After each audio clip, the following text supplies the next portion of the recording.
Jasmine Carter stood drenched in sweat in a shadowy Flint Rock alley, her cracked phone trembling in her grip. Officers Travis Boone and Kyle Decker towered over her, their cruel laughter bouncing off grimy walls as they ridiculed her claim of being a NASA engineer. "A black chick fixing rockets? Priceless," Boone jeered, kicking her bag. Then her phone flared with a NASA alert, silencing them briefly. Smirks crept back, oblivious to the chaos this sparked. Her life would never recover. What secret would unravel their smug world? Before we dive in, let us know where you're watching from, and if you stand for justice against corruption, hit like and subscribe, because tomorrow's explosive episode is one you can't miss. Jasmine Carter gripped the worn steering wheel of her faded blue Chevy, the hum of the engine a faint comfort as she wound through Flint Rock's dusty backroads. The clock on the dashboard blinked 11:32 p.m., its green glow casting shadows across her tired face. She'd just finished a grueling shift at Rusty's Diner, a greasy spoon on the edge of town, where she slung plates of fries and burgers to oil rig workers. It wasn't her real job, not by a long shot, but a cover while she worked remotely on a classified NASA propulsion project. The diner's neon sign still flickered in her mind, a beacon of normalcy in a town that chewed up dreams and spat them out. Her dark curls clung to her forehead, damp from the humid Texas night, and her muscles ached from hours on her feet. She adjusted her rearview mirror, catching a glimpse of her own brown eyes, sharp and weary but alive with a quiet fire. 32 years old, a genius in a world that refused to see her, she'd learned to keep her head down in Flint Rock. This place wasn't kind to black women who dared to shine. The road stretched ahead, flanked by skeletal oil derricks and scrubby mesquite trees, their silhouettes jagged against the moonlit sky. She was 3 miles from her cramped apartment, a concrete box on the town's rougher side, when a flash of red and blue pierced the darkness behind her.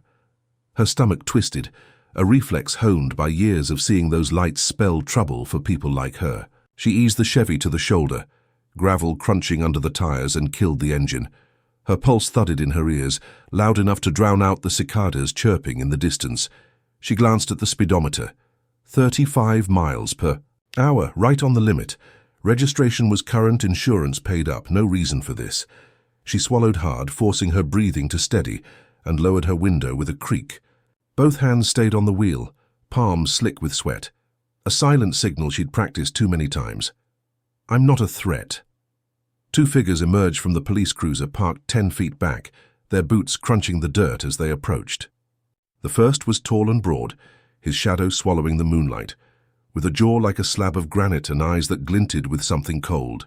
His badge read, Officer Travis Boone, the name etched in dull metal. The second was shorter, wiry, with a buzz cut and a smirk that curled like a snake ready to strike. Officer Kyle Decker, his badge declared. They moved with the lazy confidence of men who owned this town, their flashlight beams slicing through the night to pin her in place. Boone stopped at her window, his bulk blocking the air while Decker circled to the passenger side, peering in like a vulture scoping carrion. "Evening, ma'am," Boone drawled, his voice thick with a southern twang that carried a razor's edge. He swept his light over her face, then the car's interior, lingering on her worn diner uniform, a faded red polo and black apron speckled with grease.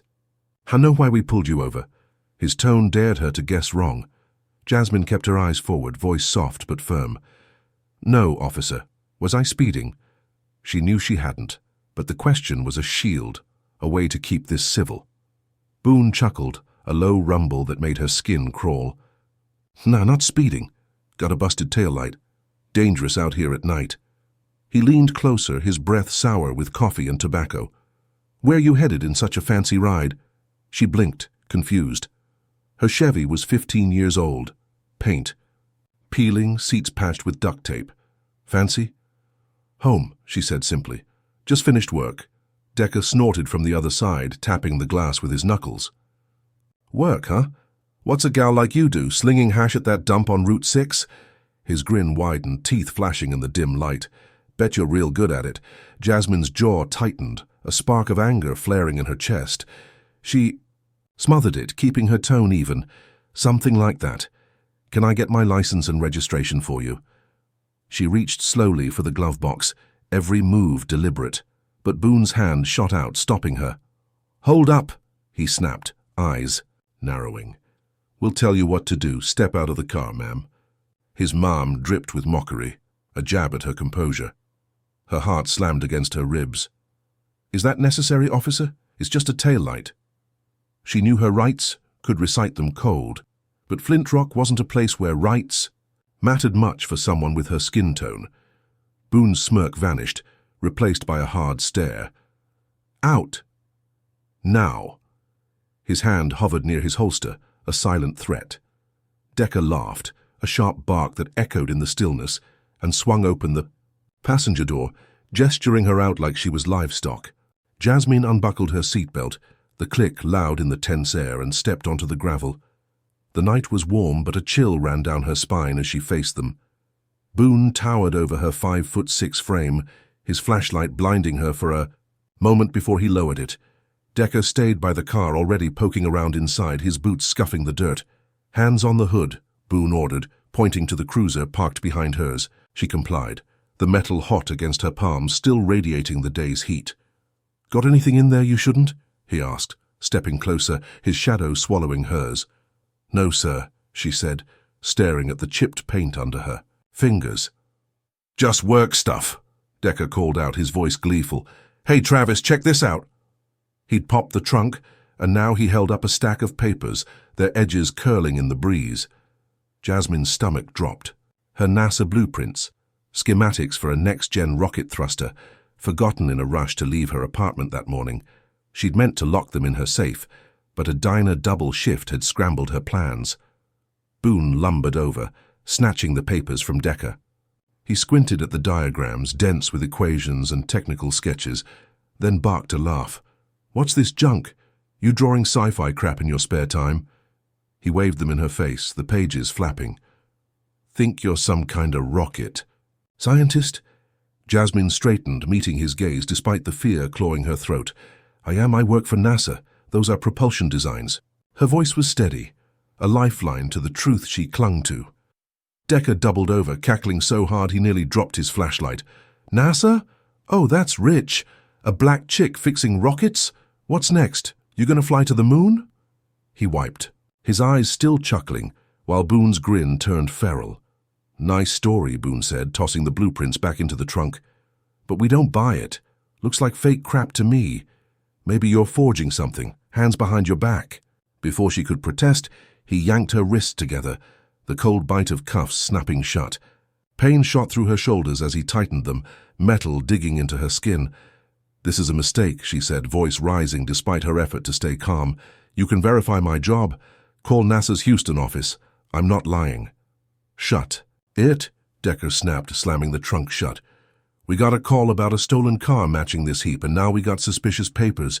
You're coming with us." He grabbed her arm, dragging her toward the cruiser, while Boone followed, still smirking. Jasmine stumbled, gravel biting her knees through her jeans, but she kept her head up. "My car's not stolen. Check the registration," she shouted, desperation seeping in. The cuffs pinched harder as Decker shoved her into the back seat, the door slamming with a thud that echoed in her skull. Boone slid into the driver's seat, glancing at her through the rearview mirror.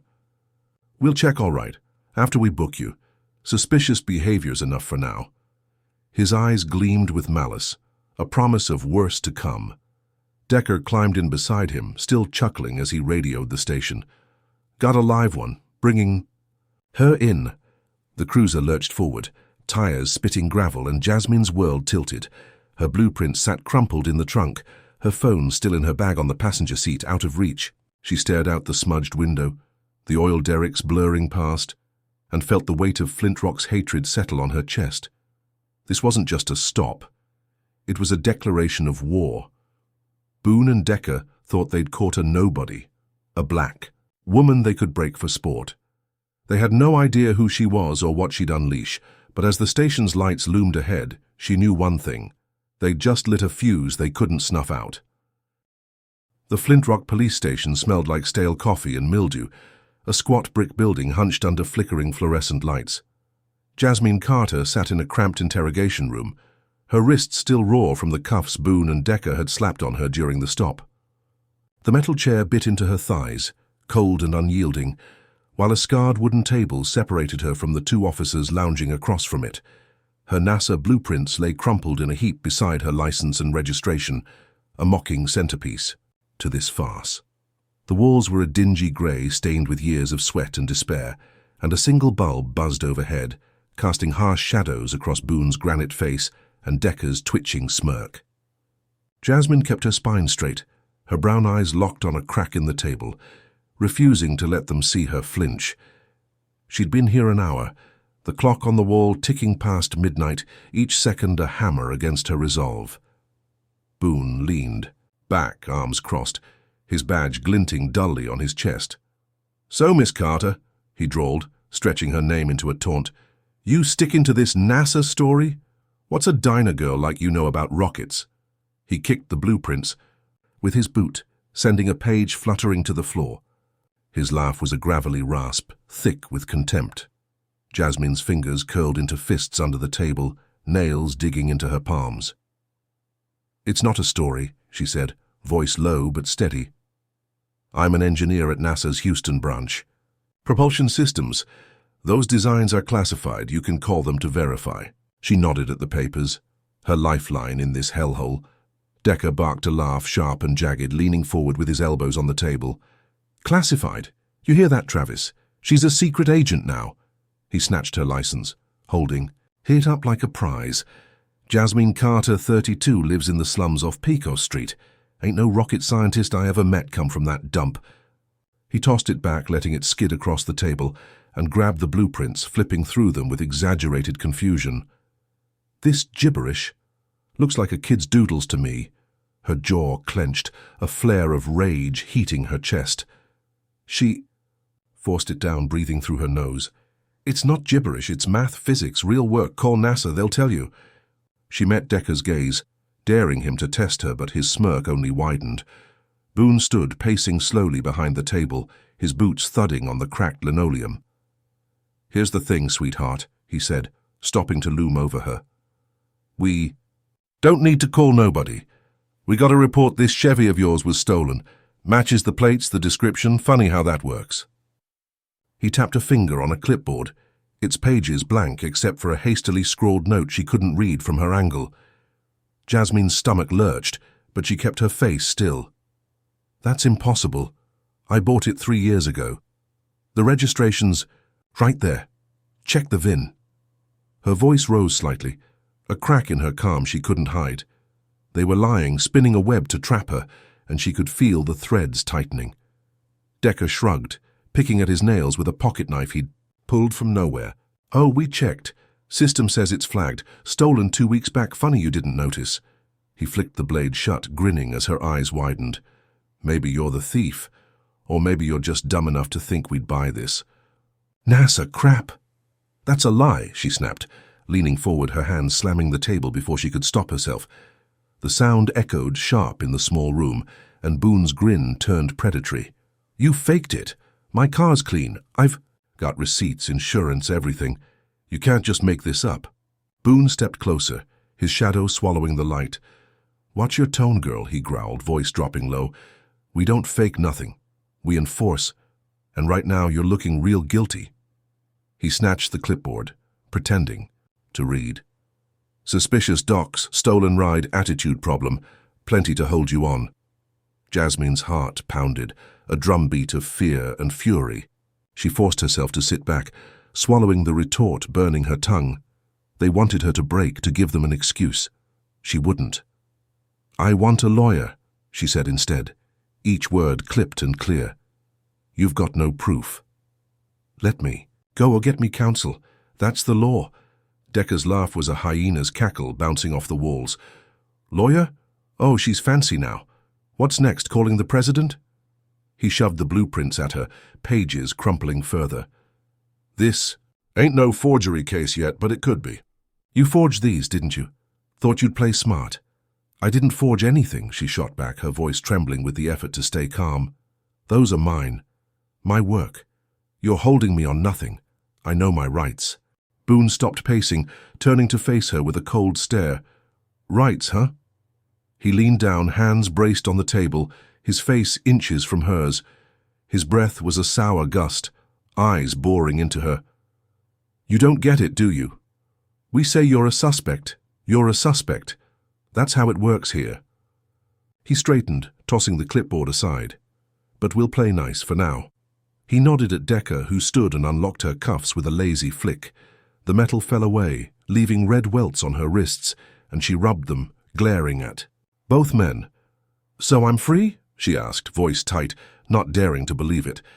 For now, Boone said, folding his arms. We're digging deeper, Miss Nasser. That stolen car tip, just the start. We'll find something. You don't belong in that uniform, slinging fries or rockets. We'll prove it. His tone was a promise, dark and heavy, and Decker's nod echoed it. Jasmine stood, legs shaky but firm, gathering her blueprints and papers with deliberate care. You're wrong, she said quietly, meeting Boone's gaze one last time. Call Nasser. You'll see. She turned for the door, every step a fight to keep her dignity intact, their laughter chasing her out. The hallway was a blur of beige walls and buzzing lights as she stumbled to the front desk. A board sergeant handed back her keys, muttering about paperwork, and she was out in the sticky night air by 1 a.m. Her Chevy sat in the lot, scratched but hers, and she slid inside, locking the doors before letting out a shuddering breath. Her hands shook as she clutched the steering wheel, the blueprints stuffed into her bag. She'd won a scrap of freedom, forced them to back off with her rights, but it felt hollow. Boone's words rang in her ears. We'll find something. They weren't done. Not by a mile. She started the engine, the rumble a lifeline, and pulled out of the lot. The streets of Flint Rock stretched dark and empty, oil derricks looming like sentinels of a town that hated her. She'd faced down their mockery, their lies, and walked out. A small victory, but as her apartment lights flickered into view, a chill settled in her bones. They'd faked a report, cuffed her for nothing. What would they do next to bury her? She parked, glancing at her bag, the NASA logo peeking out. They thought they'd caught a fraud. They'd just picked a fight with a force they couldn't fathom. Want to weigh in on this twisted game? Comment number 1 if you think Boone and Decker deserve what's coming. Hit like if Jasmine's fight fires you up, and subscribe for the next drop because this story's about to ignite. Did she really dodge their trap? Or is Flint Rock's hate just warming up? What's their next move to crush her? Jasmine Carter slumped against the driver's seat of her battered Chevy, the engine's low growl vibrating through her bones as she pulled into the gravel lot of her apartment building. The clock on the dashboard blinked 1:47 a.m., its faint green light a lifeline in the suffocating darkness of Flint Rock. Her wrist still throbbed from the cuffs Boone and Decker had clamped on her, red welts pulsing under her diner uniform sleeves.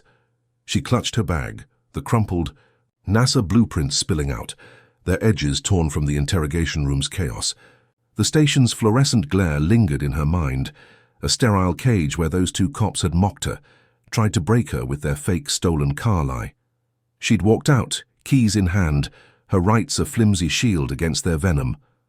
Her lungs burned as she sucked in the humid Texas air through the open window, the night thick with the buzz of crickets and the distant groan of oil rigs. She'd dodged their trap, forced them to let her go. For now. She killed the engine, the silence, heavy, and stepped out onto the gravel, her sneakers crunching with each shaky step. The 3-story building loomed ahead, a cracked concrete slab with peeling paint and rusted railings, home to Flint Rock's forgotten. Her apartment was on the 2nd floor, number 206, a 1-bedroom box she'd turned into a fortress of books and tech. She slung her bag over her shoulder, the weight of the blueprints a reminder of who she was beneath the grease-stained apron. NASA engineer, not their punching bag.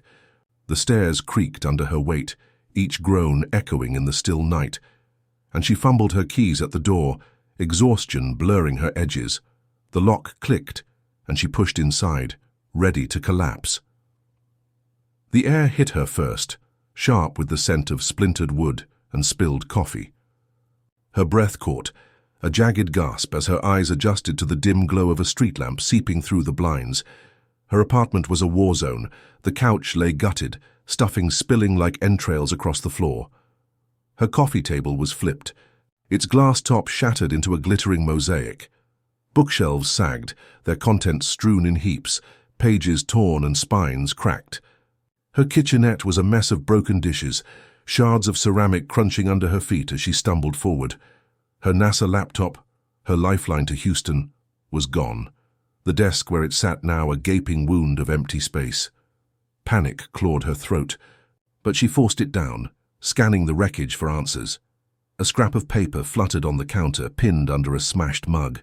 She snatched it, her fingers trembling as she read the scrawled words in black marker. "Stay in your lane, Rocket." Girl. The letters were sloppy, jagged, a taunt that sank into her gut like a blade.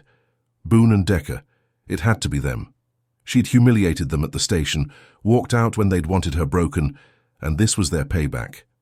Off duty, out of uniform, but still reeking of their hate. She spun, checking the windows, the door. No forced entry. They'd picked the lock, slipped in like thieves while she'd sat in that cell, their laughter still ringing in her ears. Her legs buckled and she sank onto the ruined couch, springs jabbing her thighs through the torn fabric. She clutched the note, crumpling it in her fist, her pulse a frantic drumbeat. They'd taken her laptop, her work, her proof. Those blueprints in her bag were just a fraction. The laptop held encrypted files, propulsion specs, NASA guarded like gold. She'd been sloppy, left it here instead of locking it away, and now it was gone. Her breath hitched, a sob threatening to break free, but she swallowed it, forcing her mind to focus. She had her car back, her blueprints, her freedom. She'd thought she'd won a round, forced them to blink. This was their answer, a violation so personal it stole the air from her lungs. She stood pacing the wreckage, glass crunching underfoot. The fridge hung open, milk pooling on the tile, a petty jab atop the chaos. Her TV was smashed, screen A, spiderweb of fractures, and her bed was slashed, mattress spilling foam like blood. Every corner screamed their rage, their refusal to let her win. She grabbed her phone from her bag, hands shaking as she dialed Flint Rock PD. The line rang twice before a gruff voice picked up. The night sergeant, a man she'd seen at the desk earlier. "This is Jasmine Carter," she said, voice tight but clear. "My apartment's been trashed. 206 Pecos Street. I need someone out here now." A pause, then a grunt. "Trashed, huh? You see who did it?" The sergeant's tone was flat, bored, like she'd called about a stray cat. "No, she," said, glancing at the note still clenched in her hand. "But I've got a guess. Officers Boone and Decker pulled me over tonight, held me for nothing. Now this." She held her breath, waiting for a spark of concern. He coughed, a wet rasp. "No proof, no case. File a report tomorrow if you want. We'll send a car when we can." The line clicked dead before she could argue, leaving her staring at the screen, disbelief burning her chest. No proof, no help. Just like that, Flint Rock PD washed its hands of her, left her drowning in the mess those two had made. She dropped the phone, sinking to the floor amid the debris, her back against the wall. The note stared up at her, a taunt she couldn't unsee. "Stay in your lane." They didn't just want her scared, they wanted her gone, erased from their town. She'd walked out of that station, thinking she'd held her ground, forced them to back off with her demand for a lawyer. A fleeting victory, bitter now, as the reality sank in. This wasn't over. Boone and Decker had come for her life, her sanctuary, and they'd do worse. Her eyes drifted to the blueprints, the only piece of her truth they hadn't taken. Yet, she pushed to her feet, brushing glass from her jeans, and grabbed a broom from the closet. The bristles scraped the floor, a futile fight against the ruin. But she needed to move, to think. Her laptop was gone, but she could rebuild, reach NASA, get backups. She swept, glass clinking into a pile, her mind racing. They'd underestimated her once, thought she'd crumble under their cuffs and lies. Now they'd struck deeper, crossed a line they couldn't uncross. She paused, staring at the shattered remains of her diploma on the wall, MIT's seal torn in half. A black woman in a white man's field, she'd fought for every inch. She'd fight for this too. Headlights flashed through the blinds, a car rolling slow past the building. Her heart jumped, broom clattering to the floor as she ducked to the window. A pickup, black and dented, idled in the lot, its engine a low growl. Two figures sat inside, shadows in the cab, but she knew those silhouettes. Boone's bulk, Decker's wiry frame. They weren't on duty, not in uniform, but they were here, watching. The truck lingered, exhaust curling in the night air, then peeled out, tires squealing on asphalt. A warning, a promise. Jasmine sank back, breath shallow, the broom forgotten. She'd gotten her car back, her blueprints, her freedom from that cell. She'd thought she'd escaped their grip, forced them to let her walk. But this ransacking, this violation, was their real move. They'd taken her laptop, trashed her home, and now they were circling, shark-scenting blood. Flintrock's racism wasn't just in their badges. It was in the air, the walls, the silence of that sergeant's voice. She hugged her bag, the blueprints a lifeline, and felt the weight of what was coming. They'd hit her hard, but they didn't know her strength. Not yet. As the night deepened, she stood in the wreckage, a spark igniting in her chest. They'd started this war. She'd finish it. Jasmine Carter stood in the wreckage of her apartment, the morning sun slicing through cracked blinds to illuminate the chaos Boone and Decker had left behind. Shattered glass glittered on the floor, her slashed mattress sagged against the wall, and the note, "Stay in your lane, Rocket Girl," lay crumpled on the counter, a taunt burned into her mind. Her NASA laptop was gone, stolen in their off-duty raid, but she still had her blueprints clutched in her bag like a shield. She hadn't slept, her body wired with adrenaline and fury after spotting their black pickup lurking outside at dawn. The Flintrock PD sergeant's dismissal still stung, no proof, no help. But she wasn't done. She'd swept the debris into piles, a futile stab at control, when a knock rattled her door. Her pulse spiked, hand hovering over the broom like a weapon, until a gravelly voice called through the wood. "Jasmine? It's Earl. You okay in there?" Earl Tatum, her neighbor from 208, a grizzled 60-year-old mechanic with a limp and a smoker's rasp. She cracked the door, peering out, and saw his weathered face creased with worry, his grey eyes flicking to the mess behind her. "Yeah," she lied, stepping aside to let him in. "Just a rough night."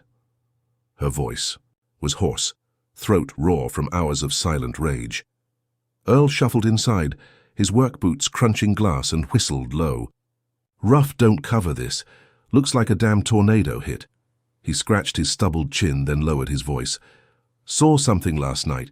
Two guys in a black truck, big fella and a skinny one, skulking around here round midnight. Figured they were up to no good. Cops, I reckon, from the way they moved." Jasmine's heart thudded, a mix of dread and hope surging in her chest. "You sure?" she asked, grabbing her phone from her bag, fingers trembling as she opened the voice recorder app. "Can you say that again for proof?" Earl nodded, leaning closer as she hit record. "Last night, round midnight, I saw two fellas by your place. Black pickup, dented fender. One was built like a linebacker, other skinny as a rail. Sneaking around quiet like. Cops, I'd bet my toolbox on it. Left when I flicked my porch light." His voice cracked, steady but tinged with anger. "Ain't right what they're doing to you." She stopped the recording, breath catching as she saved it. "Evidence, real evidence." "Thanks, Earl," she said, meeting his gaze. "This means more than you know." He grunted, waving it off, and limped out, leaving her alone with a spark of possibility. She didn't waste time. By 9 a.m., she was downtown, pacing the cramped office of Lena Voss, a flinty reporter for the Flintrock Gazette with a nose for corruption and a voice like a bullhorn. Lena's desk was a chaos of papers and coffee mugs, her short blonde hair streaked with grey, eyes sharp behind wire-rimmed glasses. Jasmine played the recording, watching Lena's frown deepen with every word. "Cops, huh?" Lena muttered, scribbling notes. "Boone and Decker, I'd guess. They've got a rep for this kind of garbage." She tapped her pen, then looked up. "You're the NASA gal they hauled in last night?" Jasmine nodded, sliding her blueprints across the desk. "Jasmine Carter, propulsion engineer. They mocked me, cuffed me, trashed my place. This is their next move." Her voice shook, but she held steady, pointing to the recording. "Earl saw them. I need this out there." Lena grinned, a predator scenting blood. "Oh, it'll be out there. Front page 6 p.m. news. Let's see 'em squirm." She grabbed a her phone already dialing her editor, and Jasmine left, a fragile hope blooming in her chest. By evening, Flint Rock buzzed with the story. Lena's segment aired on the local station, her voice cutting through the static. 2 officers, Travis Boone and Kyle Decker, suspected of vandalizing a black woman's home after a questionable arrest. Jasmine Carter, a NASA engineer, claims harassment. A neighbor's testimony backs her up. The screen flashed Earl's audio, grainy but damning, then cut to Boone and Decker's mugshots from a past disciplinary slap. Jasmine watched from her ruined couch, the TV's cracked glow flickering across her face. Her phone buzzed with texts from NASA colleagues, shocked and supportive, but she barely read them. The town was talking, she'd hit back. The next morning, Chief Raymond Holt stepped in, a hulking ex-Marine with a buzz cut and a scowl carved from stone. His press conference blared on the radio as Jasmine swept more glass, his gravelly voice promising calm. Officers Boone and Decker are suspended, effective immediately, pending review. We take these allegations seriously. She froze, broom mid-sweep, a rush of triumph flooding her veins. Suspended, publicly shamed. She'd forced their hand, turned their own town against them. Her apartment was still a mess, her laptop gone, but this felt like a win, a crack in their armor.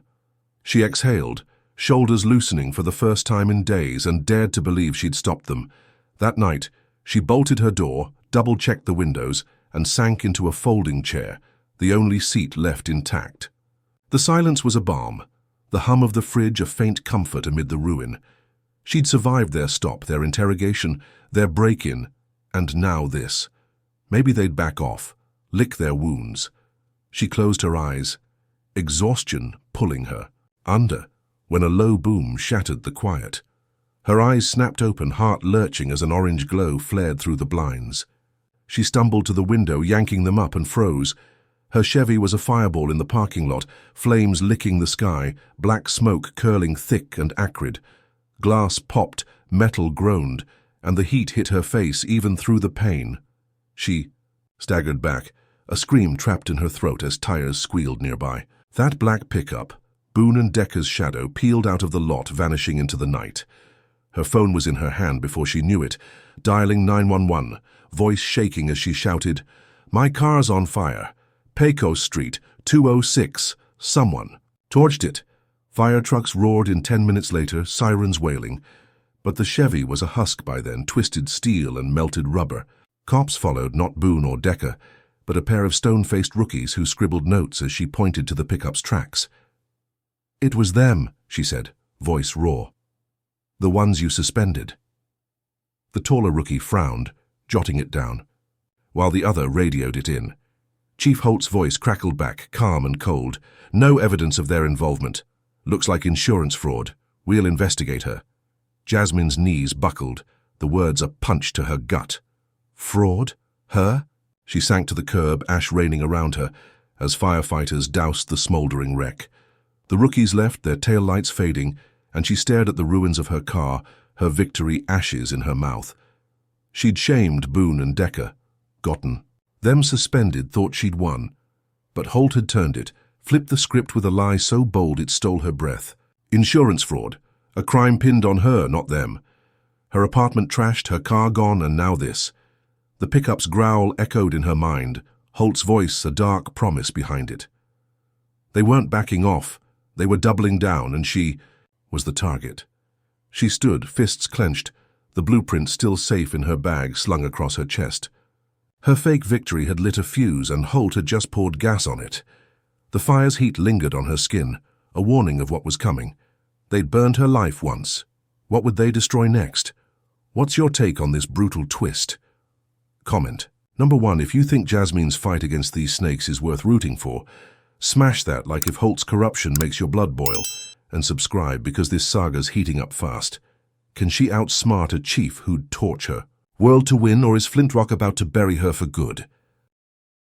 Jasmine Carter stood on the curb outside her apartment, the acrid stink of burnt rubber and gasoline clinging to her clothes as the last fire truck rumbled away.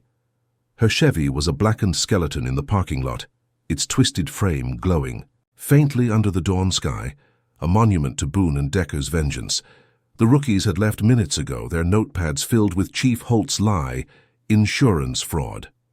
Her hands shook, the blueprints in her bag a lifeline she clutched as she stared at the wreckage.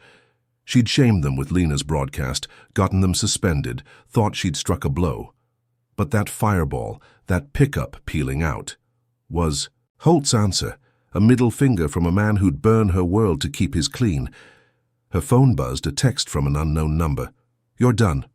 She deleted it, jaw tight, and headed inside, the echo of Holt's voice on the radio, looping in her skull. She barely made it to her ruined couch when boots pounded up the stairs. The door banged open, splintering the flimsy lock she'd bolted last night, and 4 Flint Rock PD officers stormed in, guns drawn.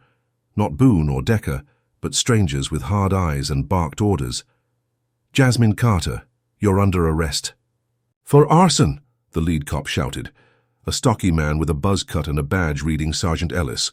Her heart slammed against her ribs, legs frozen as he grabbed her arm, yanking her up. Metal cuffs bit into her wrists again, colder this time, and she stumbled as they dragged her out, her bag slipping to the floor.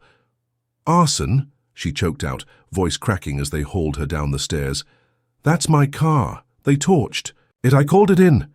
Her sneakers scraped the gravel, neighbors peeking from cracked blinds, their whispers a hum of judgment. Ellis shoved her into a cruiser, his grip bruising her shoulder. "Save it. Witnesses saw you near the car with a gas can. Chief says you're desperate for cash." He slammed the door, the lock clicking like a gunshot, and she sank into the vinyl seat, head spinning. Witnesses, gas can, lies, all of it. Spun from Holt's web to bury her after the suspension stung his boys. The ride to the station was a blur, Flint Rock's oil derricks mocking her through the window, their steel arms pumping like they'd grind her down too, back in that grimy interrogation room. The cuffs stayed on, chaining her to the table. Ellis loomed across from her, his buzz cut gleaming under the buzzing bulb, while a second cop, a lanky kid named Ortiz, leaned against the wall, scribbling notes. Her blueprints were gone, left in her bag, and she felt naked without them. "You're in deep," Ellis said, slapping a file down, photos spilling out. Her Chevy ablaze, a blurry figure in a hoodie nearby. "That's you, right? Torching your own ride for the payout?" Jasmine stared at the grainy image, her stomach twisting. "That's not me. I was inside when it happened. Check my 911 call. Time it." Her voice was steady, a lifeline she clung to, but Ellis smirked, flipping to a typed report. "Calls noted," he said, tapping the page. "But we got a gas station clerk 3 miles out says you bought a can at 10 p.m. Matches the timeline." He leaned closer, breath sour with mint gum. "You're broke, huh? NASA gig not paying enough?" Her fists clenched, the cuffs rattling. "That's a lie. I was at Rusty's diner till 11:30, then home. I've got an alibi." "Check." "The cameras." She leaned forward, desperation sharpening her words. "Boone and Decker did this. I saw their truck. You're covering for them." Ellis laughed, a harsh bark that bounced off the walls. "Truck, huh? No proof. Cameras at the diner. Funny thing, they're down tonight. Clark's word trumps yours." He stood, pacing, while Ortiz scribbled faster, avoiding her gaze. "You're looking at 5 years minimum. Confess, maybe we cut a deal." Jasmine's chest tightened, panic clawing her throat, but she forced it down. "I want a lawyer," she said, voice cold. "Now." Ellis froze, his smirk fading, and Ortiz glanced up, pen pausing. She knew the law, knew they couldn't hold her without evidence if she pushed. "You've got nothing real. Get me counsel or let me go." Ellis glared, then muttered to Ortiz, "Call it in." Minutes dragged, the clock ticking past 7 a.m., until a radio crackled. "Chief says cut her loose, for now." Ellis uncuffed her, reluctance in his grip, and shoved her toward the door. "Don't leave town. We'll be back." She stumbled into the station lobby, rubbing her wrists, and retrieved her bag from the desk. The blueprints were still there, crumpled but intact, and she hugged them close, stepping into the muggy morning. Her Chevy was gone, towed to some impound lot, but she was free. Again. She'd proven her alibi, forced their hand with the diner's timeline, even without cameras. The clerk's lie crumbled under her 911 call's timestamp, and they'd blinked. She walked home 3 miles on aching legs, the sun climbing high, and let herself believe she'd dodged their net. Holt's boys were humiliated, scrambling, and she'd walked out twice now. A bitter smile tugged her lips as she climbed her stairs, key in hand. She showered, the hot water washing ash from her skin, and collapsed onto her slashed mattress, exhaustion pulling her under. She slept fitfully, dreaming of fire and cuffs until her phone jolted her awake at noon. A flood of missed calls, NASA colleagues, her supervisor, even her mom in Dallas. She frowned, scrolling, and saw a text from Lena Voss. "Turn on the news now." Her gut sank as she grabbed her cracked TV remote, flipping to the local station. Lena's voice cut through static, urgent and grim. Breaking news in Flint Rock. Jasmine Carter, the NASA engineer targeted by suspended officers. Boone and Decker, now linked to a drug ring. Exclusive footage obtained by this station shows her allegedly selling narcotics to a known gang. The screen shifted to grainy video. A woman in a hoodie, face shadowed, handing a bag to a tattooed man in an alley. The angle shifted, zooming on a blurry profile. Her profile. Jasmine's breath stopped, the remote slipping from her hand. It wasn't her. Couldn't be. But the timestamp read last night, hours after the fire when she'd been home alone. The anchor continued. Police Chief Raymond Holt calls this a disturbing escalation, vowing a full investigation. Carter's credibility is under fire. As this tape surfaces, the screen cut to Holt, his hulking frame filling a podium, eyes glinting with triumph. "We won't tolerate criminals hiding behind fake credentials. This woman's a danger. We're building a case." The broadcast ended, and Jasmine's phone buzzed again, NASA's Houston number flashing. She answered, voice trembling, as her supervisor's clipped tone came through. "Jasmine, what's this? Drugs? We're getting calls. Explain." Her words tumbled out. Arson, frame up, Holt. But he cut her off. "We're monitoring. Stay quiet till we sort it." The line went dead, leaving her staring at the wall, the mattress sagging beneath her. She'd beaten the arson charge, walked free with her alibi, humiliated Holt's crew again. A victory, fleeting as smoke. But this, doctored footage, a drug. Lice splashed across Flint Rock, hitting her where it hurt. Her job, her name. Her NASA badge felt heavy in her bag, a target now, not a shield. Holt hadn't just torched her car, he'd torched her life, twisted her fight into a criminal's mask. She stood, pacing the wreckage, her shadow flickering on the wall. Boone and Decker were suspended, but Holt was the puppet master, pulling strings she couldn't see. Her phone buzzed with hate texts, strangers calling her a thug, a fraud. She'd thought she'd won, forced their retreat. Instead, they'd reloaded, aimed higher, and fired. The alley in that video loomed in her mind, a trap she hadn't walked into but couldn't escape. What would Holt unleash next to bury her deeper? Jasmine Carter sat on the edge of her slashed mattress, the midday sun filtering through cracked blinds to cast jagged lines across her ruined apartment. The TV's fractured screen looped the fake drug footage Chief Holt had unleashed, her blurred, profile-selling lies to Flint Rock's airwaves. Her phone buzzed relentlessly, hate messages piling up like ash after her Chevy's fireball. Thug, fraud, go back where you came from. NASA's call had chilled her, their doubt. A knife in her gut after she'd beaten the arson charge with her diner alibi. She'd walked out of that station yesterday, thought she'd dodged Holt's trap. But this drug smear was a sledgehammer, shattering her name, her job, her breath. Her blueprints sat in her bag, a lifeline she couldn't touch, and the silence of her wrecked home pressed in, heavy as the oil derricks outside. She needed a way out, a counter-strike, when a sharp rap on her busted door jolted her upright. She crept to the peephole, heart thudding, expecting Boone or Decker's sneering faces. Instead, a black man stood there, mid-40s, lean and wiry, with close-cropped hair and a scar slicing his left eyebrow. His eyes darted down the hall, wary, and his faded denim jacket hung loose over a frame coiled with tension. "Jasmine Carter?" he called, voice low and rough. "Name's Darius Wells. I got something you need to hear." She hesitated, then unbolted the door, stepping back as he slipped inside, his boots scuffing the glass-strewn floor. "You a cop?" she asked, arms crossed, her voice sharp with suspicion. He'd moved like one, that controlled stride she'd seen in Boone, but his vibe was different. Haunted, not hunting. Was, Darius said, shutting the door behind him. 10 years with Flint Rock PD.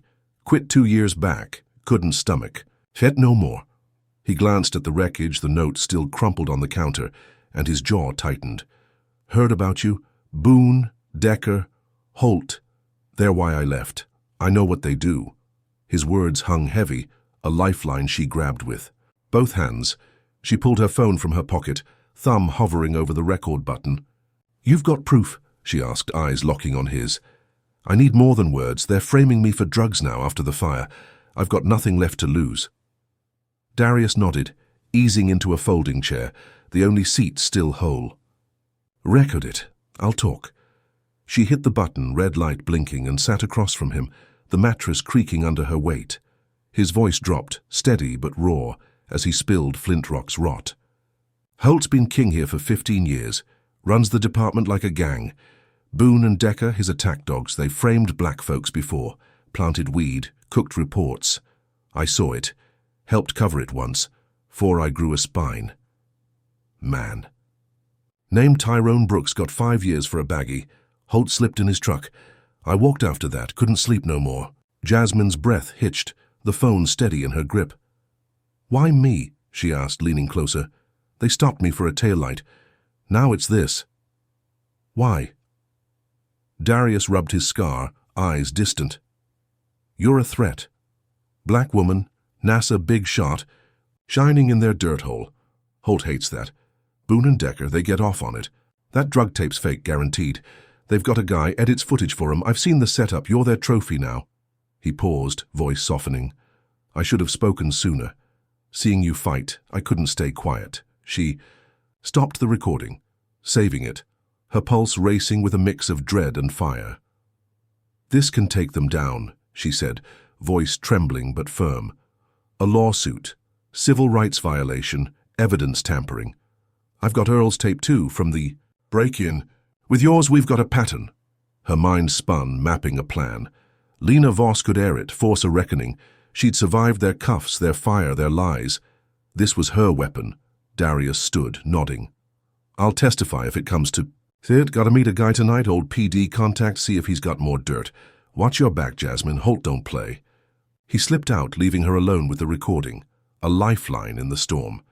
She called Lena, voice clipped as she relayed the breakthrough. Meet me tomorrow, 9 a.m. Bring your editor. This ends them. Lena agreed, her excitement crackling. Through the line, and Jasmine hung up, a flicker of hope warming her chest. She'd won a round, found an ally, built a case. Holt's empire could crumble. She locked the door, triple-checking the bolt, and sank back onto the mattress, replaying Darius's words. A pattern of framing, a chief who ruled with blood. She'd thought the drug tape was the worst, a knockout blow after the fire. This tape was her jab back, a setup for the uppercut. She drifted into a restless nap, dreaming of courtrooms and justice, when a thud outside snapped her awake. Dusk had fallen, the sky a bruised purple through the blinds.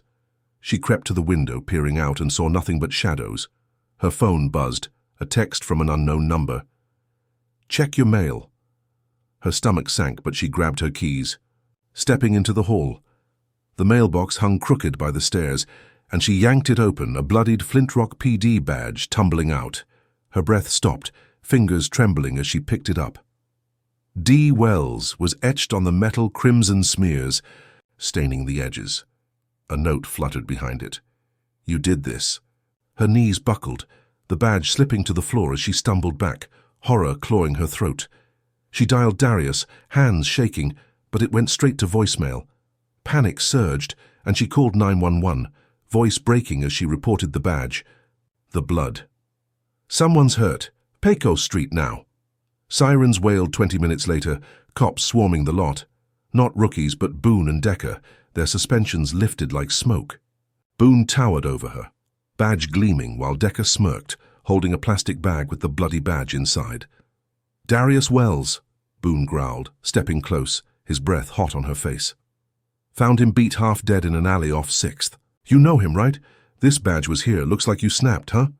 His eyes glinted, a predator savoring the kill. Jasmine's legs shook, but she stood tall, voice steady. "You did this. I didn't touch him. You're framing me again." Her words were a shield, but Boone laughed, low and cruel. "Tell it to the judge," Decker said, snapping cuffs on her wrists, tighter than ever. "Assault on an ex-cop. Bad move, Rocket Girl." They dragged her to the cruiser, her pleas drowned by their chuckles, the badge a bloody lie in their hands. Neighbors watched, silent now as she was shoved inside, the door slamming shut. She'd found Darius, recorded his truth, planned a lawsuit that could have broken Holt. A victory, bright and sharp, snuffed out in hours. Boone and Decker hadn't. Just trashed her home, burned her car, smeared her name. They'd ambushed her ally, beaten him into a coma, and pinned it on her. The cruiser lurched forward, Flint Rock's streets blurring past, and she saw Holt's shadow in their grins. Her tape was still in her pocket, safe for now, but Darius's blood stained her hands, a weight she couldn't shake. She'd thought she'd turned the tide, struck back with an insider's voice. Instead, they'd struck harder, deadlier, turning her fight into a noose. The station loomed ahead, the jaws of a beast ready to swallow her. What would they do to silence her next? Think Jasmine's got the guts to beat this bloody setup? Comment number 1 if you're raging at Boone and Decker's cowardice. Hit like if her alliance with Darius has you hooked. And subscribe because this fight's about to explode. Can she claw her way out of this trap? Or will Holt's dogs bury her in a cell for good? Jasmine Carter sat in the back of the police cruiser, her wrists throbbing under the cuffs Boone and Decker had snapped on her, the bloody badge of Darius Wells flashing in her mind like a nightmare on repeat. The Flint Rock station loomed ahead, its brick facade a grim promise as the car rolled to a stop.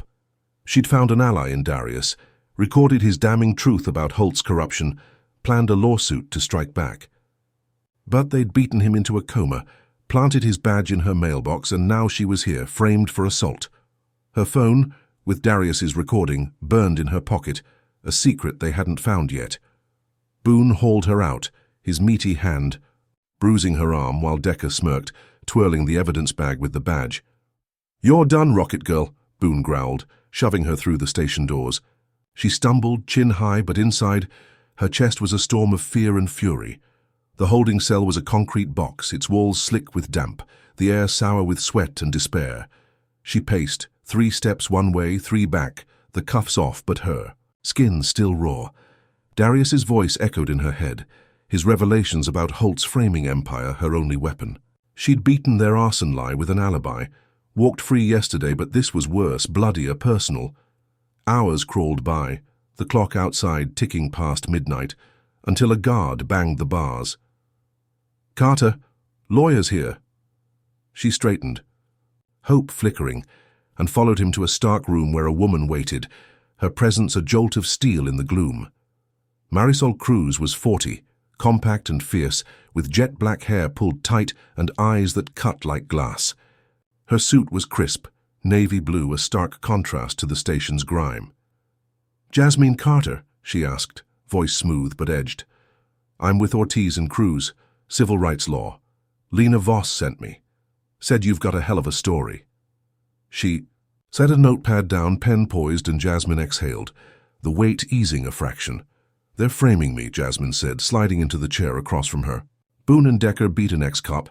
Darius Wells left him half dead. Planted his badge on me. I've got proof they're dirty." She pulled her phone, playing Darius's recording, his raspy voice spilling Holt's sins. Planted evidence. Framed black residents. A department run like a mob. Marisol's pen flew, her frown deepening with every word. When it ended, she looked up, eyes blazing. "This is gold. Assault's a stretch with no witnesses, just the badge. We'll get you. Bail, use this to push the judge." Holt's Cruz slipping. She stood, already dialing, and Jasmine nodded, a spark of fight reigniting. Marisol worked fast, filing motions by dawn, and at 10 a.m. they were in Flint Rock's courthouse, a squat building with peeling paint and a hum of tension.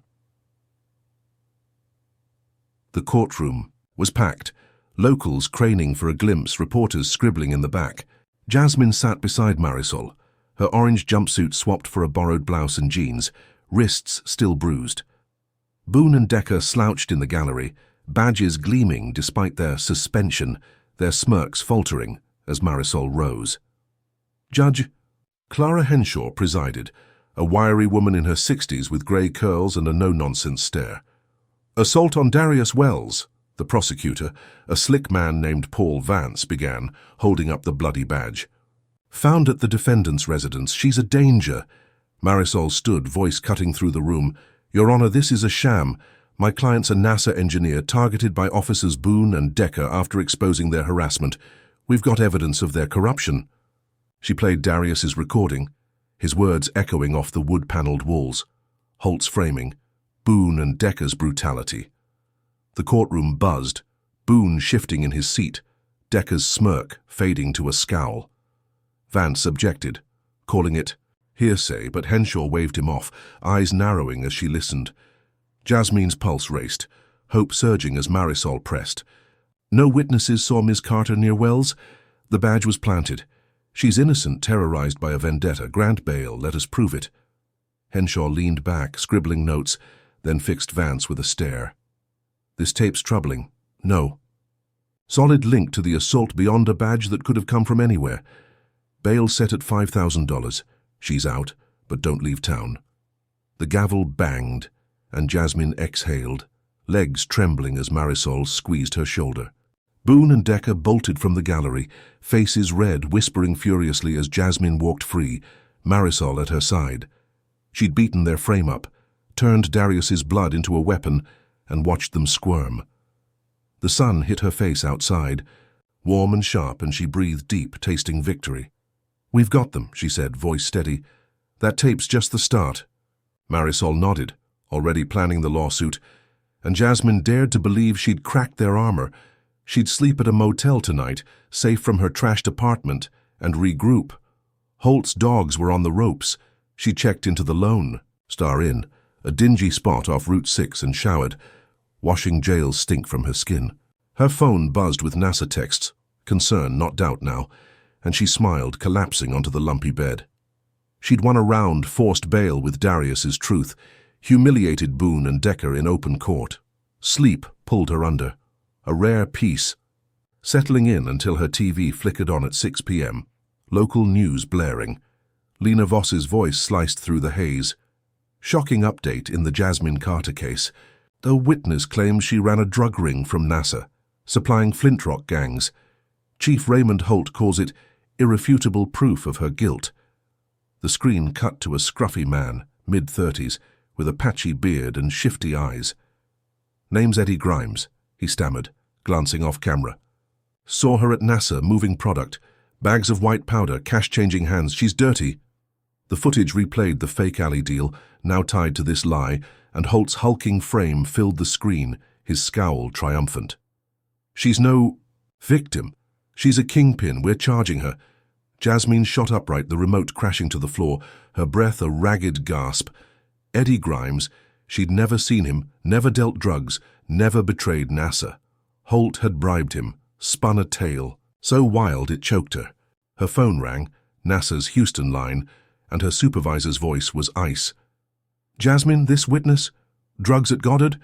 We're suspending you, pending review. This is a mess. She tried to explain, Holt, the frame-up, but he hung up, leaving her dangling in silence. She paced the motel room, the walls closing in, her victory ashes in her mouth. She'd walked out of court, Darius's tape a sword against Boone and Decker, and watched them squirm. A fleeting win, now a noose. Holt hadn't just countered. He'd escalated, turned her NASA badge into a criminal's mask. Suspension hit harder than cuffs, her career gutted in one broadcast. Her phone buzzed again, a text from Marisol. Witness is fake, we'll fight, stay low. But low wasn't an option. The motel's neon sign buzzed outside, a taunt in the dusk, and she sank to the bed, fists clenched. Holt's shadow loomed larger than Boone or Decker, a titan pulling strings she couldn't cut. The courtroom had been her stage, her chance to strike, and she'd landed a blow. Now he'd struck back deadlier with a lie that ripped her life apart. Her job, her name, her fight, all teetering on a bribed thug's word. She'd thought she'd turned the tide, forced their retreat with bail and truth. Instead, they'd reloaded, aimed at her core, and fired. The motel room spun, her blueprints useless in her bag, NASA's trust slipping away. Darius's blood, her car's ashes, the drug tape, all pawns in Holt's game. What would he do next to bury her alive? Jasmine Carter sat on the edge of the creaky motel bed, the Lone Star Inn's neon sign buzzing outside like a taunt in the deepening dusk. The TV's grainy replay of Eddie Grimes's lie, claiming she ran a drug ring from NASA, looped in her skull, Holt's smug face a shadow over her suspension. Her phone lay silent, NASA's trust severed, her career gutted after she'd walked out of court on bail, Darius's recording her sword against Boone and Decker. She'd tasted victory, forced them to squirm, but Holt's bribed witness had flipped it, turned her badge into a criminal's brand. Her apartment was trashed, her Chevy ash, her ally beaten into a coma, and now this. She clutched her bag, the blueprints inside a fading lifeline, and felt the walls of Flint Rock closing in, a cage built of hate and lies. She was done running. Her motel room was a shoebox, peeling wallpaper and a stained carpet, but it had a rickety desk and an outlet. She pulled a burner laptop from her bag, a backup she'd stashed after the break-in, its edges scuffed from years at MIT. Her fingers flew, cracking Flint Rock PD's database with skills she'd honed in college. Backdoors, weak passwords, a system begging to be breached. She'd hacked for fun then, a geek's thrill. Now it was war. The screen glowed, files spilling open, arrest logs, body cam footage, internal memos. Her pulse raced, eyes scanning for the drug tape, that fake. Allie Deal Holt had splashed across the news. She dug deeper, past payrolls and schedules, until a folder labeled Special Ops flickered up, locked with a flimsy encryption she broke in 10 minutes. There it was, a raw video file time-stamped 2 days ago before the fire.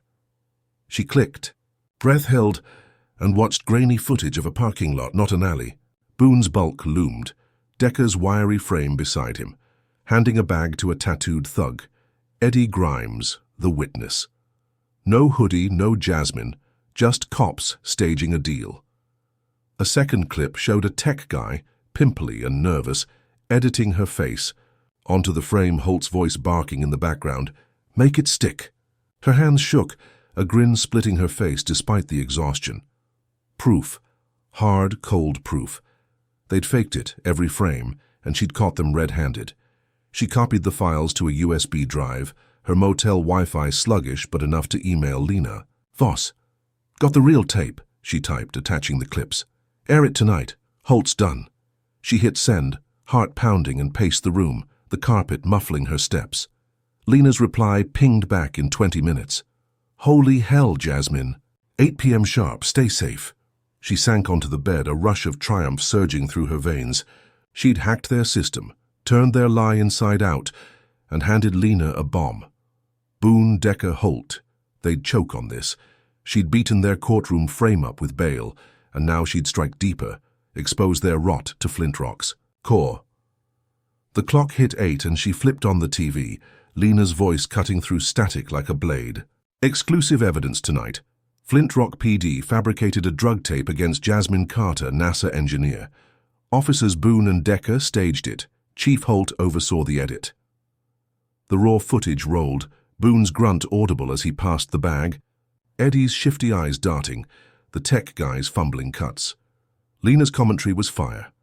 This is corruption, plain and simple. Carter's been targeted, her life torched by a department out of control.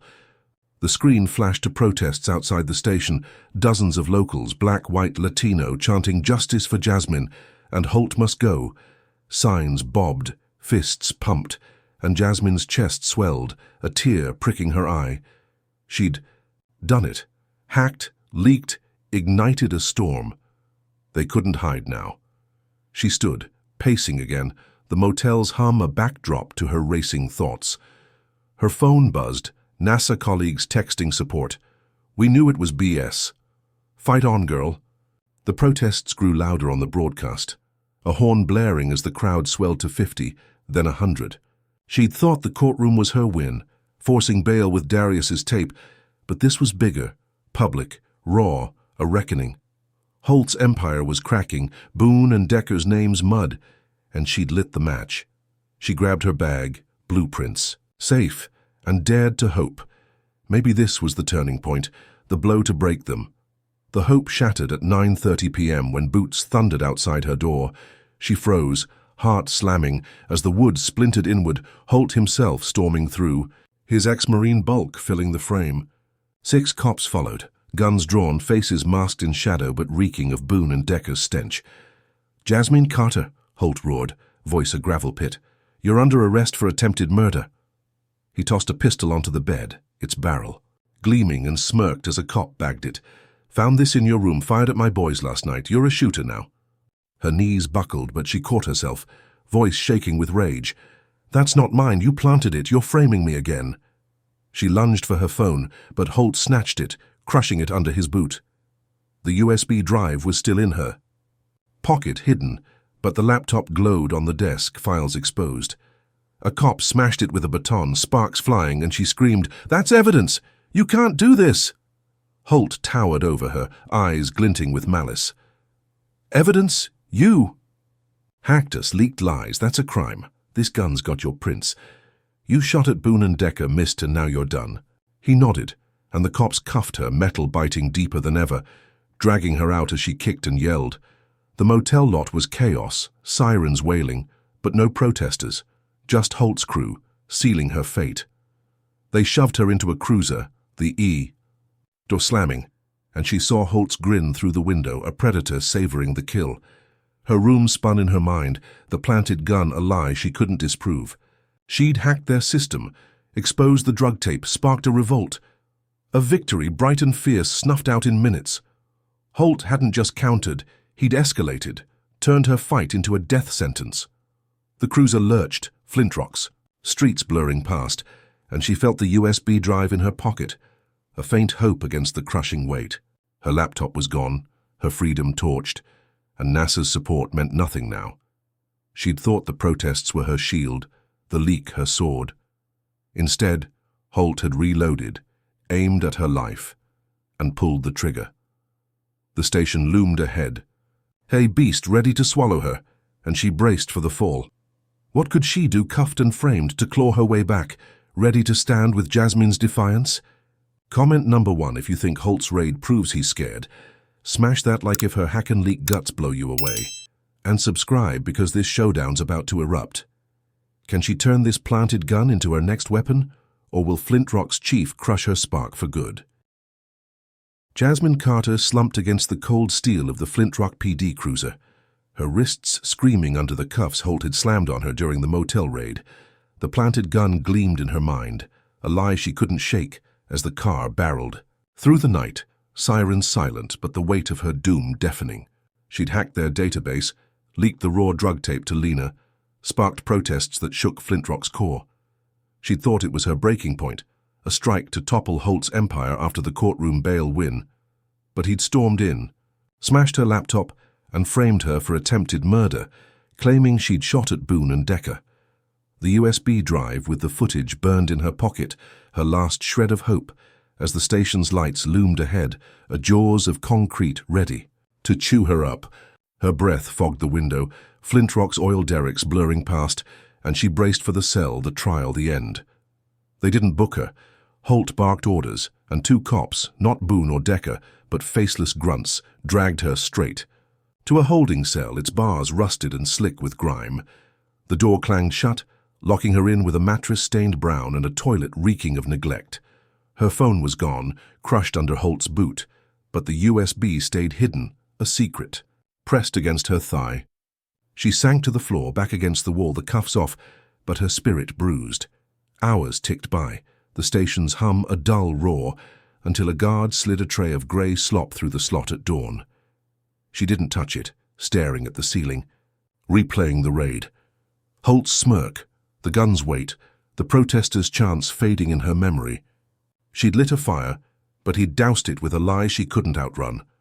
The cell block buzzed at noon, guards whispering, radios crackling with static. She stood, peering through the bars, when a voice cut through the noise, Lena Voss, sharp and fierce, echoing from a TV in the hall. NASA steps in for Jasmine Carter, their propulsion engineer framed by Flint Rock PD. HR confirms her role, calls the drug and murder charges baseless. Protests escalate outside the station. Jasmine's heart lurched, a jolt of light, piercing the dark. She pressed her face to the bars, catching glimpses of the screen. NASA's logo, her employee photo, a stern woman in a suit reading a statement. Ms. Carter is a valued asset. We stand by her integrity. The footage shifted to Pecos Street, hundreds now, signs blazing. Free Jasmine! Holt lies! Her knees trembled, hope surging like a tide. The guard switched off the TV, but the station vibrated, voices rising outside. She paced, the cell's confines shrinking as chants filtered through the walls. Justice now. NASA knows. Her suspension had gutted her, Holt's drug ring lie a noose. But this, NASA's voice, public fury, was a lifeline. She'd hacked their system, exposed the tape, and now her employers were fighting back, halting the murder case's rush. The USB in her pocket felt heavier, a weapon she couldn't use yet, but NASA's weight might shield her. She sat, fists clenched, daring to believe she'd turned the corner, forced Holt to blink. The chants grew louder by dusk, a roar shaking the station's foundation. She stood again, peering out, when the cell block door banged open. Boone and Decker stormed in, no badges, no uniforms, just jeans and fury, their faces twisted with rage. Boone's bulk blocked the light, Decker's wiry frame twitching beside him, a keyring jangling in his hand. Transfer time, Boone growled, unlocking her cell, his voice a low snarl. Chief's orders. Move. Jasmine stepped back, heart slamming. Transfer where? I've got bail rights. Her voice cracked, but she held her ground, the USB a secret she guarded with every breath. Decker laughed, a sharp yelp, grabbing her arm. Right, you're a cop shooter now, shut it. He yanked her forward, Boone cuffing her wrists behind her back, the metal tighter than ever, cutting into her welts. They dragged her through a side hall, past guards who turned away, their silence a betrayal. The station's chaos faded, protests muffled as they shoved her into a black SUV, no markings, no lights. Boone drove, Decker in the back with her, his knee pinning her leg, a switchblade glinting in his hand. Where are you taking me? She demanded, voice steady despite the fear clawing her chest. The SUV peeled out, tires squealing, and flint rocks. Streets gave way to scrubland, oil derricks thinning into desert. Boone's eyes met hers in the rear view, cold and dead. Somewhere quiet, he said, smirking. Gang hit, they'll say. Holt's got it covered. Decker chuckled, flicking the blade, and her stomach dropped. The USB useless now, NASA's. Voice a distant echo. They'd lost the courtroom, the protests, the tape war. This was their answer. No trial, no fight, just a ditch and a story. The SUV jolted over dirt tracks 30 miles out, the sun a bloody smear on the horizon. Boone stopped in a dry wash, sand stretching endless under a sky turning black. Decker hauled her out, the blade at her throat as Boone kicked her legs. From under her, she hit the ground, sand in her mouth, cuffs biting as they loomed over her. Should have stayed down, Boone said, cracking his knuckles. NASA can't save you here. He swung, fist slamming her jaw, pain exploding white-hot. Decker kicked her ribs, air rushing out, and she curled, gasping, blood trickling from her lip. They beat her, methodical, relentless, fists, boots, a rhythm of hate. Her vision blurred, ribs cracking, but she clung to the USB, a lifeline in her pocket. Boone knelt, breath hot on her face. Gang got you, tough break.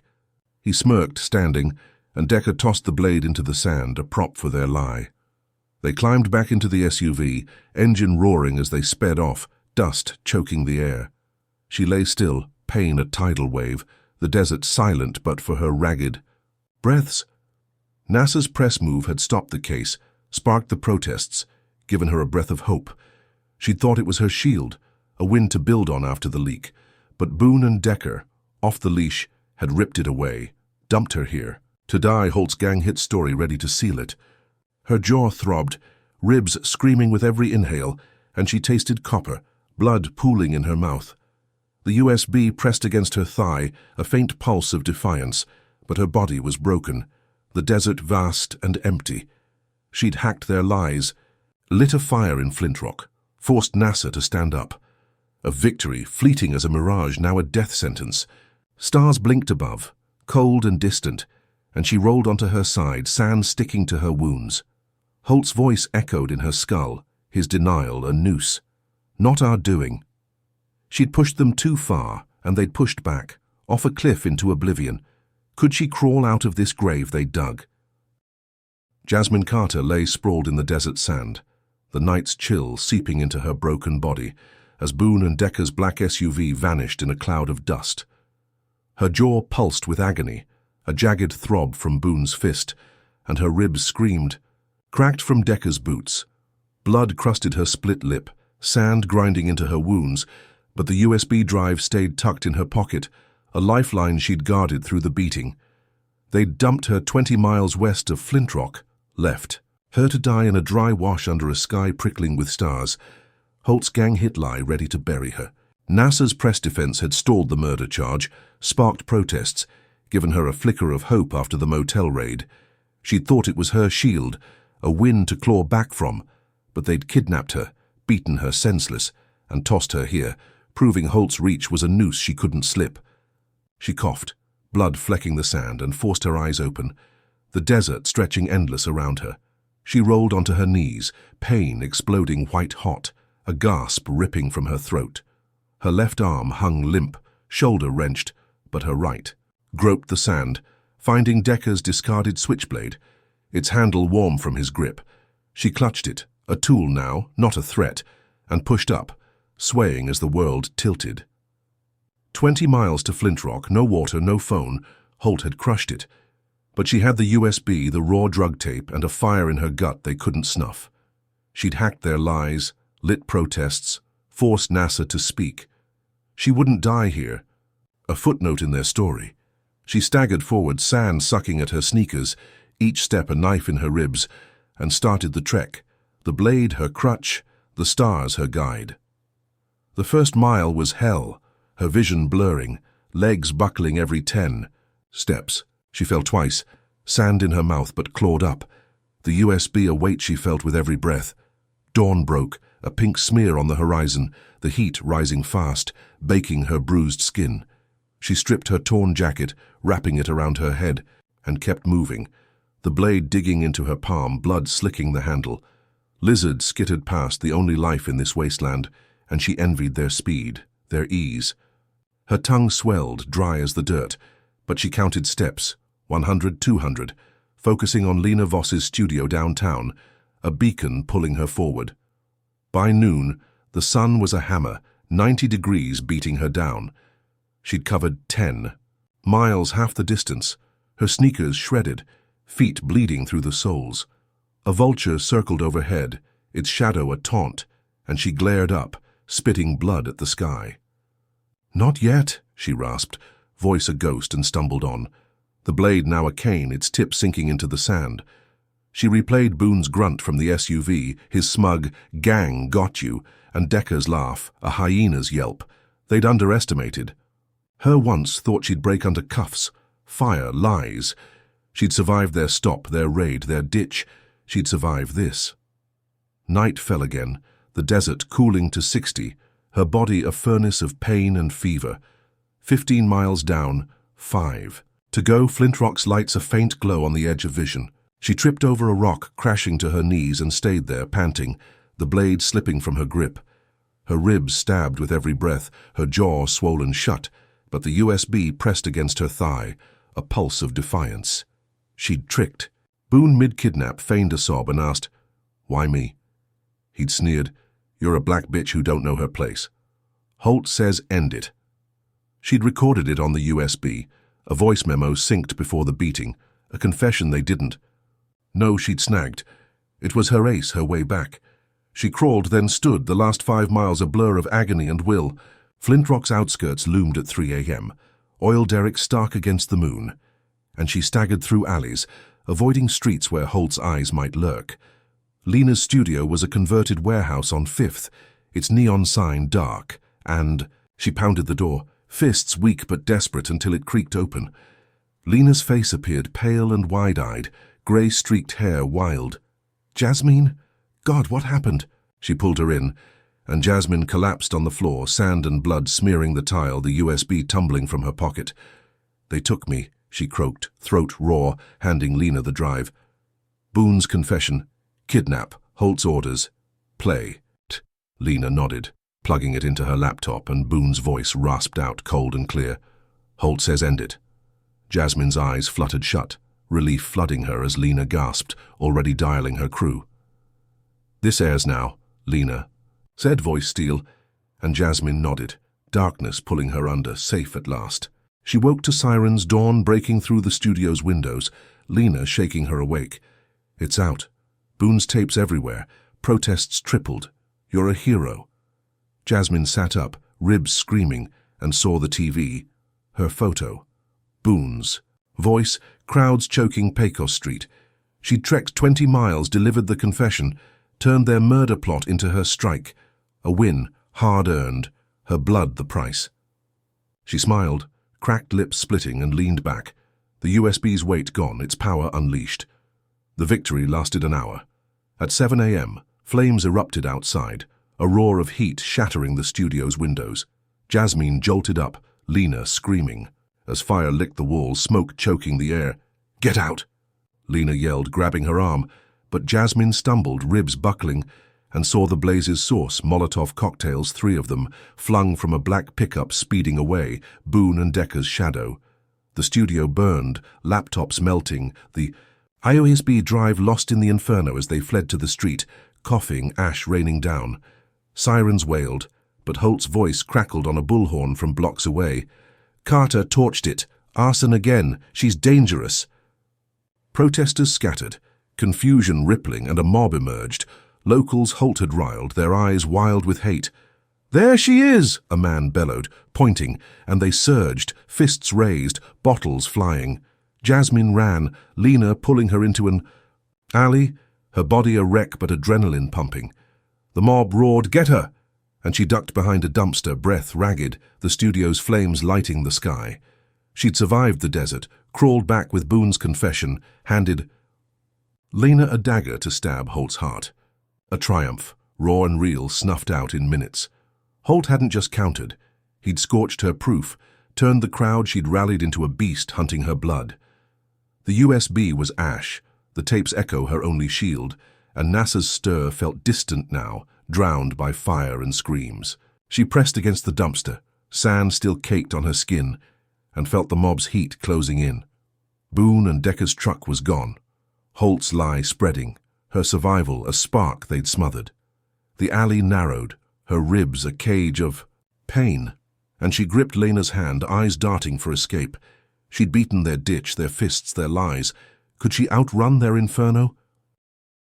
Jasmine Carter crouched behind the dumpster in the alley, her cracked ribs grinding with every shallow breath as the mob's roars echoed off Flint Rock's brick walls. Lena Voss gripped her arm, eyes wide with panic, the glow of the burning studio painting the night orange. Holt's Molotov attack had torched her proof, Boone's confession on the USB, turning her 20-mile desert trek into ashes, and his bullhorn lie had whipped the crowd into a hunting pack. She'd survived Boone and Decker's ditch, crawled back with a dagger for their hearts, thought she'd won with Lena's broadcast, but Holt had flipped it, burned her shield, and set Flint Rock against her. Her jaw throbbed, blood crusted on her lip, and her legs trembled, sand still caked in her wounds. She couldn't stay here, a rabbit in a trap. "Houston," she rasped, voice raw. "NASA, only shot left." Lena nodded, pulling her up, and they bolted, weaving through alleys, the mob's shouts fading, then surging as boots pounded closer. Jasmine's body was a wreck, ribs stabbing, shoulder limp, but adrenaline drove her, Lena's grip a lifeline. They hit Route 6, flagged a trucker hauling pipe, his grizzled face softening at their desperation. "Houston, please," Jasmine begged, climbing in, and he gunned it 70 miles south, the desert blurring past. She slumped against the seat, pain a dull roar, and clutched her bag, blueprints her last anchor. NASA had stirred for her, stalled. Holt's murder charge. They'd save her now or she'd die trying. The trucker dropped them at NASA's Johnson Space Center at dawn, its gates gleaming under a pink sky, a fortress of steel and science. Lena stayed back, promising to rally press while Jasmine limped to security. Her torn clothes and bruised face a stark contrast to the polished guards. "Jasmine Carter, propulsion engineer," she croaked, flashing her ID, sand spilling from her pockets. "Emergency. Need my team." The guard frowned, radioed in, and minutes later, 2 engineers rushed out. Dr. Priya Patel, her supervisor, petite with fierce eyes, and Tom Nguyen, a wiry coder with a buzz cut. They gasped, Priya grabbing her arm, Tom steadying her as she swayed. "What happened?" Priya demanded, guiding her inside, the air-conditioned halls a shock to her fevered skin. "We saw the news. Drugs. Murder. Now this fire. You're a ghost?" "Holt," Jasmine said, collapsing into a chair in Priya's office. Blueprints tumbling out. "Framed me. Stole my laptop, trashed everything. I've got nothing left." Her voice broke, but she pushed on, spilling it all. Boone's confession, the desert, the mob. "They've got my laptop. Can you track it?" Tom's eyes lit up, cracking his knuckles. "If it's online, yeah. Give me 10. He darted to a terminal, fingers flying, while Priya called security, locking the building down. Jasmine sipped water, ribs screaming as Tom hacked, tracing pings through Flintrock's grid. "Got it," he said, spinning the screen. "Signals. Live 30 miles north, residential. Chief Raymond Holt's address." A map blinked. Holt's house circled in red, her laptop's beacon pulsing. Priya's jaw tightened, phone already to her ear. "Feds now, this ends." She dialed, voice steel as she briefed them. "Holt's holding stolen NASA property, framing our engineer. Move fast." Jasmine's chest swelled, a flicker of hope igniting. Tom grinned, Priya's glare softened. And within an hour, FBI vans rolled out, Houston's skyline fading as they sped to Flintrock. She stayed behind, too broken to join, but watched via Priya's feed. Agents storming Holt's sprawling ranch, guns drawn, her laptop seized from his basement. Holt emerged, cuffed, his hulking frame defiant, snarling at cameras as Boone and Decker's name spilled from his lips. By noon, Lena's broadcast hit. Chief Holt arrested, linked to Jasmine Carter's stolen laptop. Feds confirm corruption, clear her of all charges. Protesters cheered outside the station, signs flipping to "Jasmine's free." NASA's statement followed, Priya's voice firm. "Ms. Carter's exonerated. She's ours." Jasmine sank into the chair, tears streaking her bruised face, the weight lifting. She'd sneaked here, begged for help, and they'd delivered. Traced Holt's crime, ended his reign. Her car, her home, her proof were gone, but she was clear, alive, victorious. She hugged Priya, Tom clapping her shoulder, and dared to breathe. The nightmare cracking open. She moved to a safe house that night, a NASA-rented condo 10 miles out, its white walls and soft bed a balm after weeks of hell. Priya stayed, guarding her, while Tom monitored feeds. She showered, sand swirling down the drain, and slept, ribs aching but mind easing. Holt was locked up, Boone and Decker exposed, her name restored. She'd survived their ditch, their fire, their mob, and struck back with NASA's might. A win, hard-fought, her blood and sand the price. She woke at midnight, the condo quiet, Priya dozing on the couch, and felt safe, a rare peace settling in. It shattered at 2 a.m. when glass exploded inward, a shotgun blast ripping through the living room. Jasmine jolted upright, heart slamming, as Boone and Decker crashed through, rogue now, no badges, just jeans and rage. Boone's bulk loomed, shotgun raised, Decker's wiry frame clutching a pistol, their faces twisted with hate. "You think you're done?" Boone roared, firing again, pellets shredding the wall above her head. Priya screamed, diving for cover, and Jasmine rolled, off the bed, pain flaring as her ribs hit the floor. She crawled, shotgun blasts booming, Decker's laugh a jagged edge. "Holt's down, but we ain't," he yelled, kicking the doorframe, wood splintering. A pellet grazed her arm, blood blooming hot, and she bit back a cry, scrambling behind the dresser. Priya threw a lamp, shattering it on Boone's shoulder. Buying seconds. Jasmine lunged for her bag, blueprint spilling, and grabbed a pen, jamming it into Decker's thigh as he rounded the corner. He howled, pistol clattering, and she kicked it away, blood slicking her hands. Boone swung the shotgun. barrel catching her side, knocking her flat. Pain blinded her, ribs cracking anew, but sirens wailed outside, NASA security closing in. Decker yanked Boone's arm, cursing, "They're here!" They bolted, boots pounding as headlights flooded the condo, guards shouting. Jasmine lay gasping, blood pooling from her arm, Priya rushing to her side, hands shaking as she pressed a towel to the wound. "Stay with me," Priya begged, voice breaking, and Jasmine nodded, vision fading, the shotgun's echo ringing in her skull. She woke in a hospital bed, dawn light filtering through blinds, arm bandaged, ribs taped tight. Priya sat beside her, eyes red, and whispered, "They're gone, fled, you're safe." NASA's feed confirmed it. Holt in jail, Boone and Decker hunted, her exoneration solid. She'd won, forced their end. But the shotgun's sting lingered, a scar of their last stand. She'd thought NASA's rescue was final, Holt's cuffs her victory. They'd struck back, wounded her, and slipped away, feral now. Priya's phone buzzed. A call from jail, Holt's lawyer, voice oily. "Chief says this ain't over, watch her back." Priya hung up, face pale, and Jasmine stared at the ceiling, the threat a weight on her chest. She'd sneaked to NASA, traced her laptop, toppled Holt. A triumph bloody and real, marred by Boone and Decker's rogue rage and Holt's lingering venom. The condo's wreckage flashed in her mind, shotgun pellets in the wall, her blood on the floor. She'd beaten their ditch, their fire, their lies, and now this. The hospital hummed, Priya's hand on hers, but Holt's words echoed, a promise. From a cage. She'd won the battle, cleared her name, but the war wasn't done. What would Holt's next strike unleash from behind bars? Jasmine Carter lay in the hospital bed, the sterile hum of machines a faint pulse against the storm in her chest. Her arm throbbed under bandages, a shotgun pellet's graze from Boone and Decker's rogue attack the night before, her ribs taped, tight from cracks that stretched back to their desert beating. The NASA-rented condo's wreckage lingered in her mind, shattered glass, blood on the floor, Priya's screams as the rogue cops fled into the night. She'd sneaked to Houston, begged NASA to trace her stolen laptop, and watched Holt's arrest unfold, her exoneration a hard-won light after weeks of darkness. Boone and Decker's ambush had marred it. Holt's jailhouse threat, this ain't over, a shadow on her victory. She stared at the ceiling, Priya dozing in a chair beside her, and felt the weight of survival, her blueprints safe in a bag by her side. She'd beaten their ditch, their fire, their lies, but the war's end felt fragile, a thread ready to snap.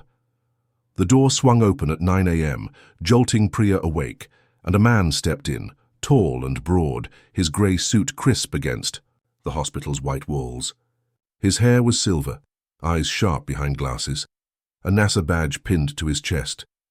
Dr. Malcolm Reese, Director, Johnson Space Center. Jasmine sat up, pain flaring, as Priya stood, hand on her shoulder.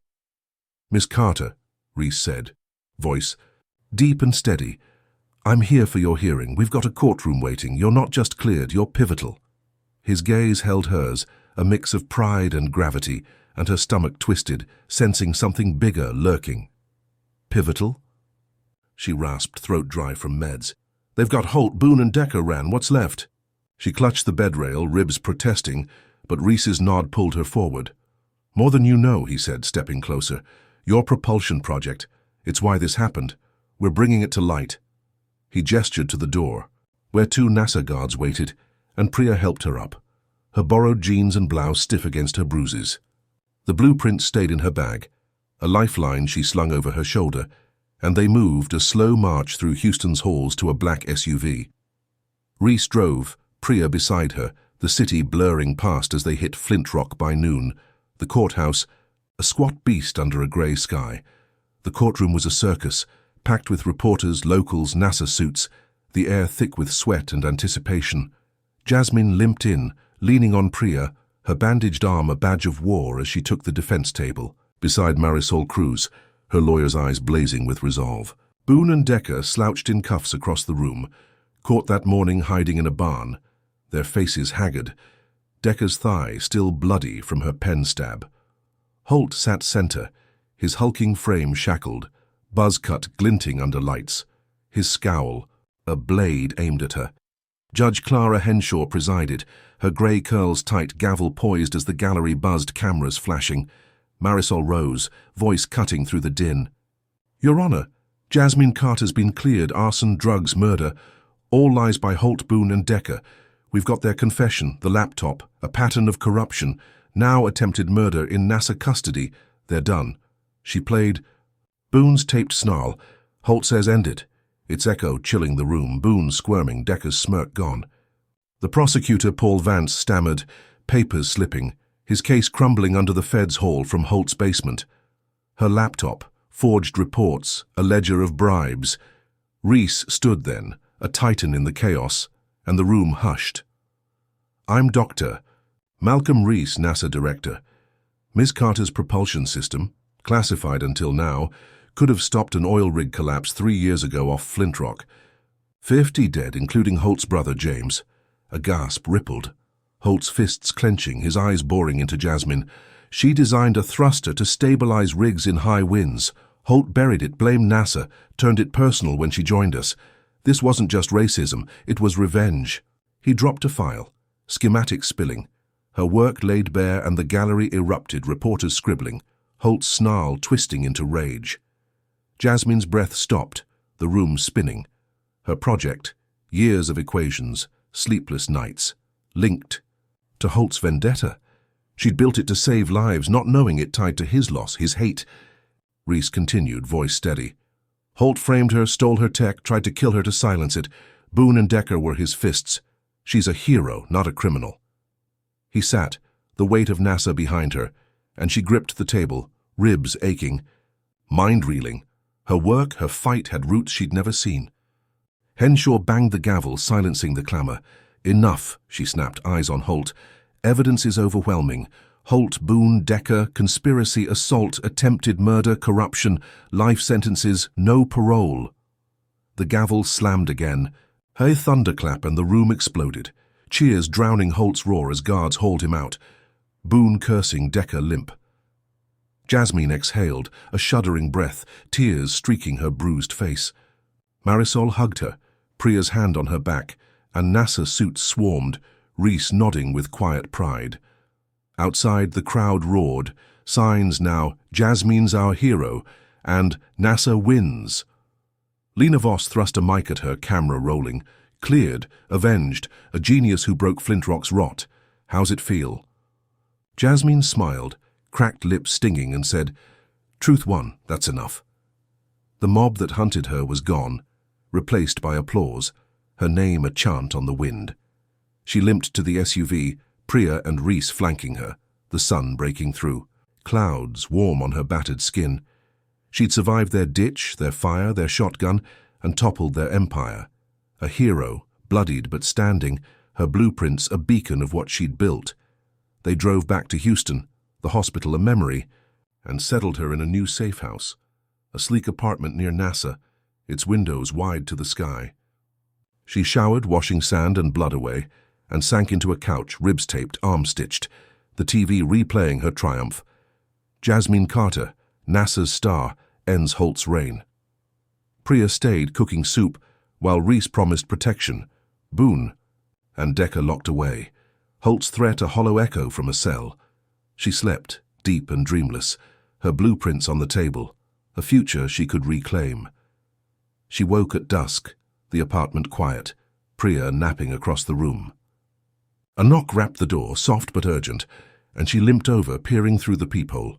Tom Nguyen stood there, the coder who'd traced her laptop, his buzz cut damp with sweat, eyes wide.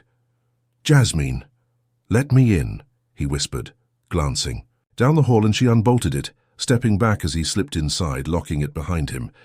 "What's wrong?" she asked, voice low, ribs tightening with dread. Tom paced, hands shaking, and pulled a tablet from his bag, its screen glowing with files. Her files, propulsion schematics, every line she'd drawn. "It's gone," he said, voice breaking. "Your project. Leaked to Orion Tech, our rival. Full specs live on their servers as of noon." Holt's lawyer called it in. His last act before sentencing, a dead man's switch. He had a hacker, stashed your laptop's backups, and sold it. He swiped. showing a Ryantex logo, her thruster design mocked up in their colors, a press release touting breakthrough tech. Her knees gave out, and she collapsed onto the couch, the tablet clattering beside her.